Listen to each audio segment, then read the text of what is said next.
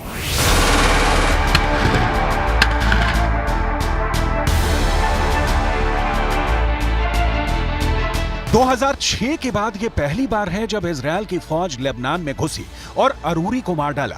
Hezbollah के लिए यह बेहद शर्मनाक है कि उसके रहते हुए इजरायली सेना उसके इलाके में घुसकर उसके चहेते अरूरी को मार डाला। हसन नसरल्ला के बारे में आप जानेंगे तो आपको अंदाजा लगाने में मुश्किल नहीं होगी कि अब नसरल्ला का अगला कदम कितना खून बहाने वाला होगा।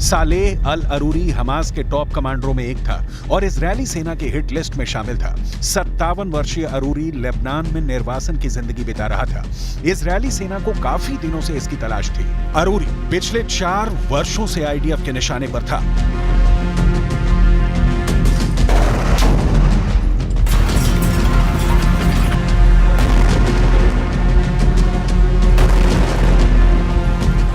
धमाका मिलते ही अरूरी को इजरायली सेना ने मार डाला। कहा जा रहा है कि अरूरी इजरायल के ड्रोन हमले में मारा गया। अरूरी हमास और हिजबुल्लाह के बीच एक कड़ी था। अरूरी के संपर्क सूत्रों के चलते ही हिजबुल्लाह उसका खुलकर समर्थन करता रहा, लेकिन इजरायल ने नसरल्लाह के सबसे करीबियों में से एक को मार उसे बहुत बड़ा झटका दे दिया है। लिहाजा नसरल्लाह बदले की आग में जल रहा है। इजरायल के भय से नसरल्लाह बाहर सार्वजनिक रूप से नहीं दिखता, लेकिन उसके बारे में जो जानकारी है वो ये है कि हसन नसरल्लाह एक शिया आलिम मतलब धार्मिक विद्वान है जो लेबनान में हिजबुल्लाह ग्रुप के प्रमुख हैं। इस प्रमुख को इस समय लेबनान के सबसे अहम राजनीतिक दलों में गिना जाता है, जिसकी अपनी सशस्त्र विंग भी है। हसन नसरल्लाह लेबनान के साथ साथ दूसरे अरब देशों में भी लोकप्रिय है। ईरान और अली खामनेई के साथ बहुत निकट के और विशेष संबंध है।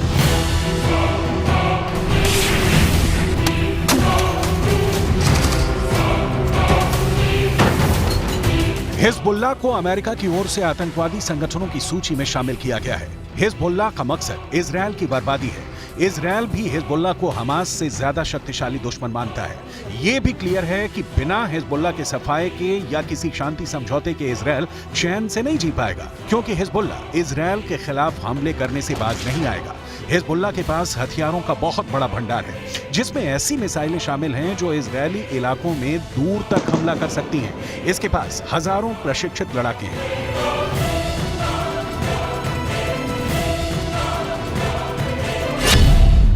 इजरायल के मुताबिक हिजबुल्लाह के करीब 45,000 लड़ाके हैं। हिजबुल्लाह के पास 1,20,000 से 1,30,000 मिसाइलें हैं। इनमें तमाम लंबी दूरी तक मार करने वाली भी शामिल हैं।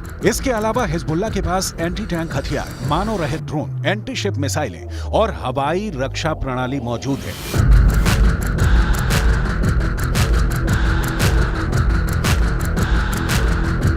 जाहिर है इजरायल को गाजा से भी ज्यादा मुश्किल आएगी अगर हिजबुल्लाह के खिलाफ युद्ध का ऐलान किया तो, लेकिन मुश्किल है कि हिजबुल्लाह को रोकने के अलावा इजरायल के पास दूसरा कोई विकल्प नहीं है। यही वजह है कि इजरायली प्रधानमंत्री बेंजामिन नेतन्याहू ने कह रखा है कि अगर हिजबुल्लाह इस विवाद में दूसरा मोर्चा खोलता है तो उसको अकल्पनीय जवाब दिया जाएगा।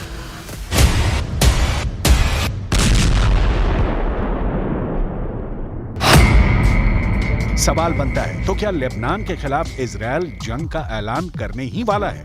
अगर ऐसा होता है तो फिर ईरान आएगा, वही ईरान जिसने हमास को मुश्किल के वक्त छोड़ दिया। ईरान इजरायल के हमले के वक्त हिजबुल्लाह के साथ खड़ा होगा।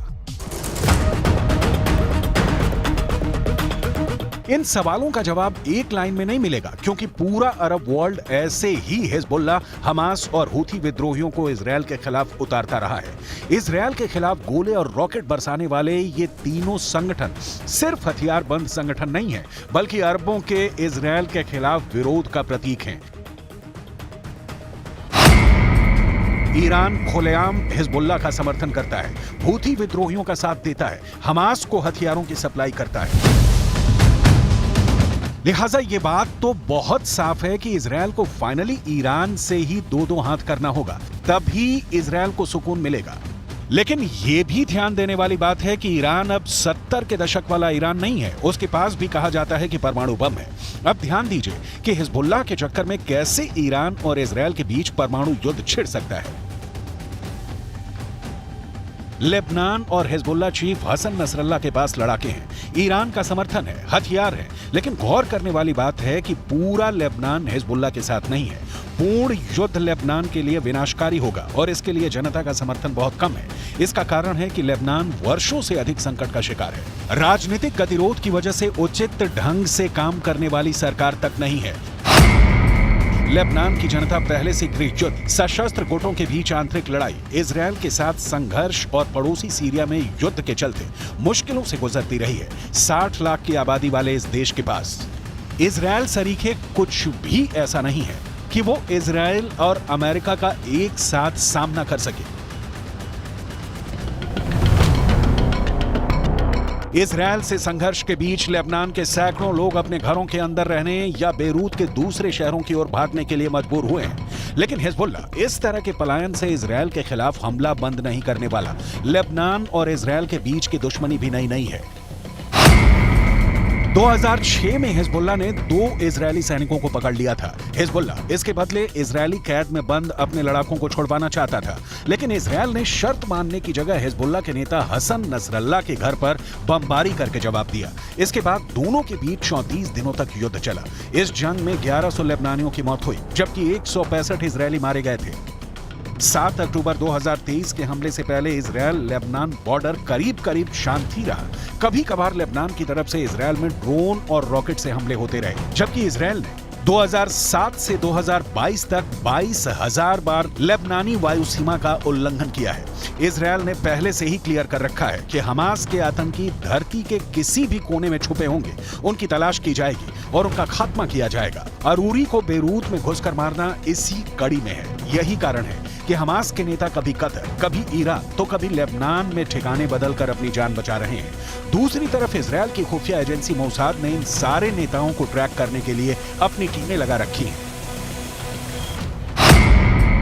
कतर और ईरान में हमास के नेताओं पर हमले से युद्ध भड़क सकता है, लिहाजा इजरायल हमास के नेताओं के लेबनान जैसे देशों में आने का इंतजार करता है। ऐसा ही हमास के डिप्टी चीफ अरूर के साथ भी हुआ। जब तक कतर में था सुरक्षित था, लेकिन ईरान से होता हुआ जब लेबनान पहुंचा तो ड्रोन हमले में मारा गया। इजरायल का मैसेज लाउड एंड क्लियर है, कतर और ईरान से अभी उलझना नहीं, हिजबुल्लाह, हमास और हूथी को छोड़ना नहीं।